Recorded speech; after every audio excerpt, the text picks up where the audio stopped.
I met Jeff Bezos relatively early in Amazon's history. One of the companies that my firm owned had helped him by providing a bibliography of books in print. I didn't think the deal we'd gotten was so good, so I went out there to see whether I could change the deal and actually get some stock in his company.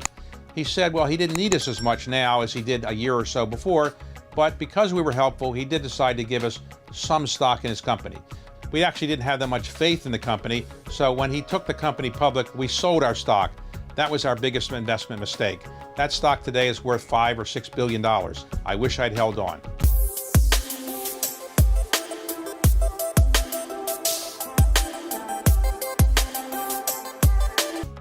You have become the wealthiest man in the world. Is that a title that you really wanted or not? Is it a burden? I can assure you I have never sought that title. I would much rather if they said like, inventor Jeff Bezos or entrepreneur Jeff Bezos or, father Jeff Bezos. Those kinds of things are much more meaningful to me. And it's an output measure. If you look at the financial success of Amazon and the stock, I own 16% of Amazon. Amazon's worth roughly $1 trillion. That means that what we have built over 20 years, we have built $840 billion of wealth for other people.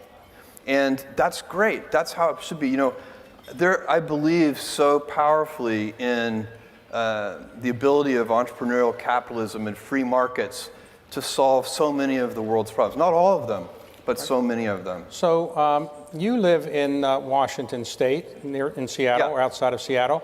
Now, the man who was the richest man for about 20 years is named Bill Gates. Yeah. And what is the likelihood that the two richest men in the world live not only in the same country, not only the same state, not only the same city, but in the same neighborhood? I mean, is there something in that neighborhood that we should know about? And are there any more houses for sale there? After I saw Bill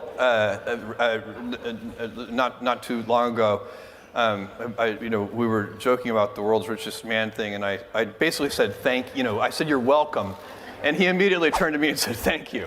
But no, Medina is a great little, it's a suburb of Seattle, and I don't think there's anything special in the water there. And okay. I did locate Amazon in Seattle because of Microsoft. I thought that big pool of technical talent would provide a good place to recruit talented people from, and that did turn out to be true. So it's not a complete coincidence. There's some correlation there. What propelled you to say, I'm going to start a company selling books over the internet, and I'm going to do it from Seattle? Where did that idea come from? I came across the fact that the World Wide Web, was growing at something like 2,300% a year. This is in 1994, and anything growing that fast is, even if its baseline usage today is tiny, it's growing so fast, it's gonna be big. And so I looked at that and I was like, there's gotta be, I should come up with a business idea and that get, on the internet, and then let the internet grow around this, and we can keep working on it. And so I made a list of products that I might sell online, and I started force ranking them. And I picked books because books is super unusual in one respect, which is that there are more book items in the book category than there are items in any other category. There are 3 million different books active and in print around the world at any given time. So the founding idea of Amazon was to build universal selection of books. What propelled you to sell things more than books? We started selling music, and then we started selling videos. And then I got smart, and I emailed 1,000 randomly selected customers and asked them, besides the things we sell today, what would you like to see us sell?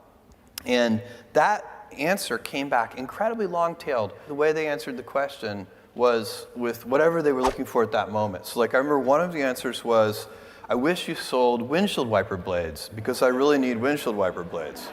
And I thought to myself, we can sell anything this way. So who came up with the idea of Prime? Prime seems to be a great way to get money in advance of people actually getting the services. Yeah.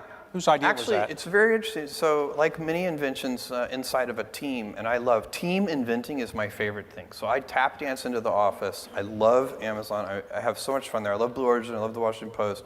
But Amazon is my full-time job. We're always wondering, what could a loyalty program be? And then actually kind of a junior software engineer came up with this idea, not as a loyalty program, but this idea that we could offer people kind of an all-you-can-eat buffet of fast, free shipping. And when we modeled that, so then the finance team went and modeled that idea. And the results were horrifying. That we would offer unlimited shipping. Shipping is expensive.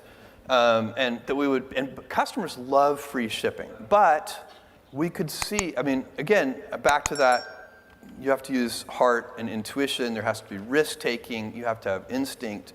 All the good decisions have to be made that way. You do it with a group. You do it with great humility. Because, by the way, getting it wrong isn't that bad. That's the other thing. When we make mistakes, and we've made doozies like the Fire Phone and many other things that just didn't work out, we don't have enough time for me to list all of our failed experiments. But the big winners pay for thousands of failed experiments. So you try something like Prime, and it was very expensive at the beginning. It cost us a lot of money. Because what happens when you offer a free all-you-can-eat buffet? Who shows up to the buffet first? The heavy eaters. It's scary. It's like, oh my God, did I really say as many prawns as you can eat? Oh. And so that is what happened. But surely we could see the trend lines. We could see that all kinds of customers were coming and they appreciated that service. So you've started Blue Origin a little bit in secret, then you made it public. You're putting $1 billion or more of your own personal capital into it every year. Next year it'll be more for the first time. All right, and what are you going to get out of it? Are we going to have people going into space? What is the purpose? This is the most important work I'm doing, and I have great conviction about that. It is it's a simple argument. This is the best planet. We have now sent robotic probes to every planet in this solar system. Believe me, this is the good one. And so this gem of a planet, we're finally, as a species, big enough to really impact it. So there's all sorts of problems that we are about to face because for the first time in our civilizational history, going back thousands of years, we're now big compared to the size of the planet. We can fix that problem, but we can fix it in exactly one way, by moving out into the solar system.